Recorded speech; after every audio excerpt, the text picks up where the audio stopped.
관절 약들의 광고 옹수, 콘드로이친, 글루코사민, 식이유황, 관절염 치료 환상, 과장, 관절약 광고의 홍수, 정확하게는 건강기능식품인데요. 사람들은 약으로 인식합니다.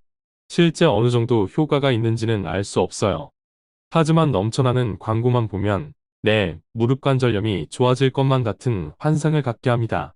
콘드로이친, 황산, 글루코사민, 프로테오글리칸, 식이유황, 초록이 퐁아보일 등 광고하는 성분들이 정확하게 어떤 성분인지, 어떤 기능을 갖는지, 믿을 만한 데이터는 있는지, 이 모든 것들을 알지 못한 채 광고가 주는 효과가 있을 것이라는 그럴듯한 환상만을 갖게 되는데요. 그 실체를 지금부터 알아보겠습니다. 콘드로이친, 황산, 글루코사민, 프로테오글리칸, 이 세 가지는 사실상 같은 글루코사민입니다.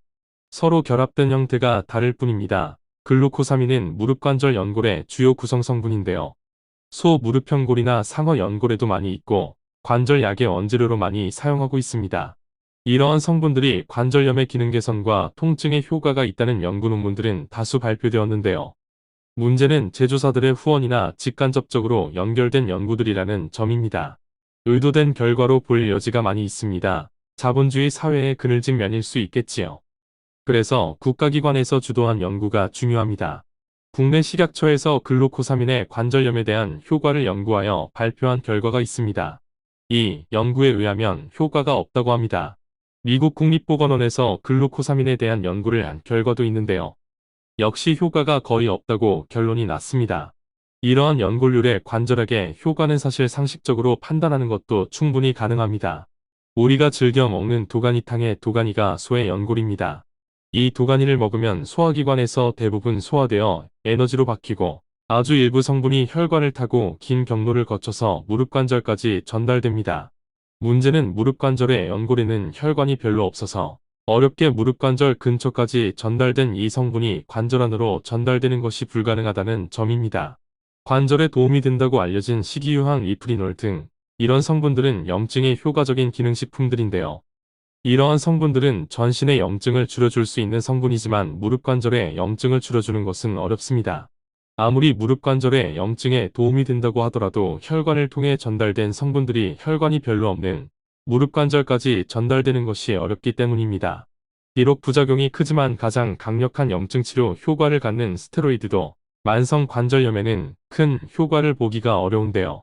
염증에 효과가 있는 기능식품이 그렇게 좋으면 위험부담이 큰 스테로이드를 쓸 이유가 없겠지요. 소염진 통제는 부작용의 위험이 있는 반면 이러한 기능식품들은 이 위험이 현저히 낮으므로 그 부분은 큰 장점입니다. 또 고령의 어르신들의 심리적 요인인 플라시보 효과도 기대해 볼 수 있는 장점도 있겠네요.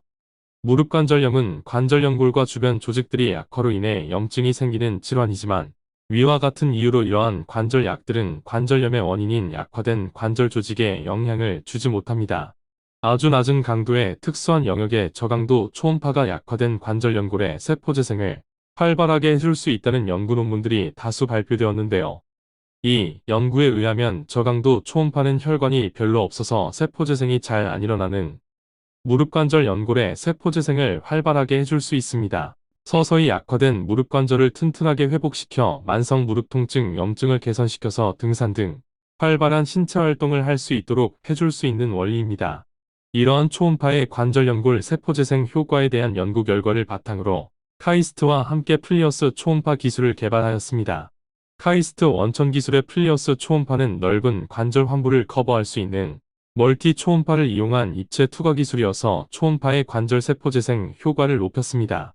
또 초음파와 텐스 저주파를 결합한 복합파동 기술을 통해 입체 초음파의 효과를 더 향상시켰습니다.